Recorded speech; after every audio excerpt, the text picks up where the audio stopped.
ಆತ್ಮೀಯ ಪೋಷಕರೇ, ವಸ್ತುಗಳ ಗಾತ್ರವನ್ನು ಹೋಲಿಸುವುದು ಈ ವಯಸ್ಸಿನಲ್ಲಿ ಮಗುವಿಗೆ ಕಲಿಯಬೇಕಾದ ಅತ್ಯಗತ್ಯ ಕೌಶಲ್ಯವಾಗಿದೆ.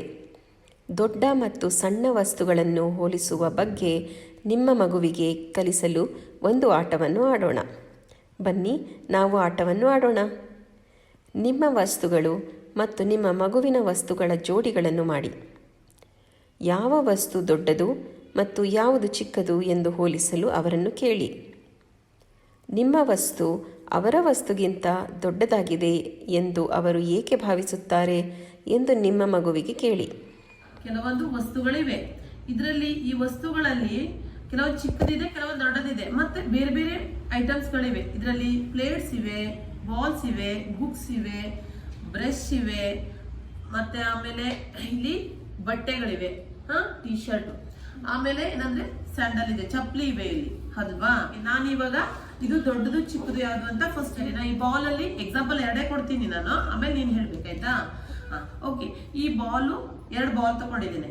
ಇದು ದೊಡ್ಡದು ಅಲ್ವಾ, ಬಿಗ್ ಅಥವಾ ದೊಡ್ಡದು. ಇದು ಚಿಕ್ಕದು, ಸ್ಮಾಲ್. ದೊಡ್ಡ ಬಾಲು, ಇದು ಚಿಕ್ಕ ಬಾಲ್, ಗೊತ್ತಾಯ್ತಾ? ಓಕೆ, ಈ ಬ್ರೆಸ್ ಅಲ್ಲಿ ಯಾವ್ದು ದೊಡ್ಡದು ಯಾವ್ದು ಚಿಕ್ಕದಂತ ನೀನೇ ಹೇಳ್ಬೇಕು, ಸರಿನಾ? ತೋರ್ಸ್ಬೇಕು ನನಗೆ. Very good. ಒಂದ್ ಕಡೆ ಇಟ್ಬಿಡಮ್ಮ ಅದು.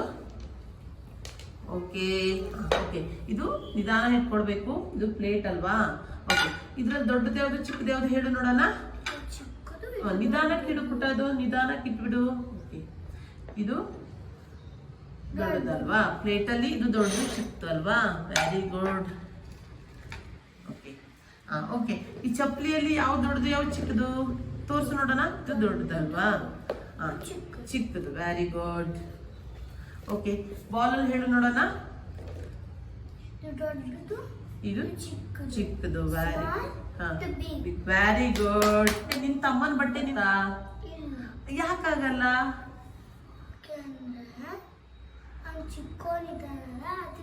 ಅವನ ಬಟ್ಟೆ ನಿನ್ಗಾಗಲ್ಲ ಅಲ್ವಾ? ಓಕೆ, ಇವಾಗ ನನ್ ಬಟ್ಟೆ ನಿನ್ಗಾಗತ್ತಾ? ಓಕೆ, ಯಾಕೆ?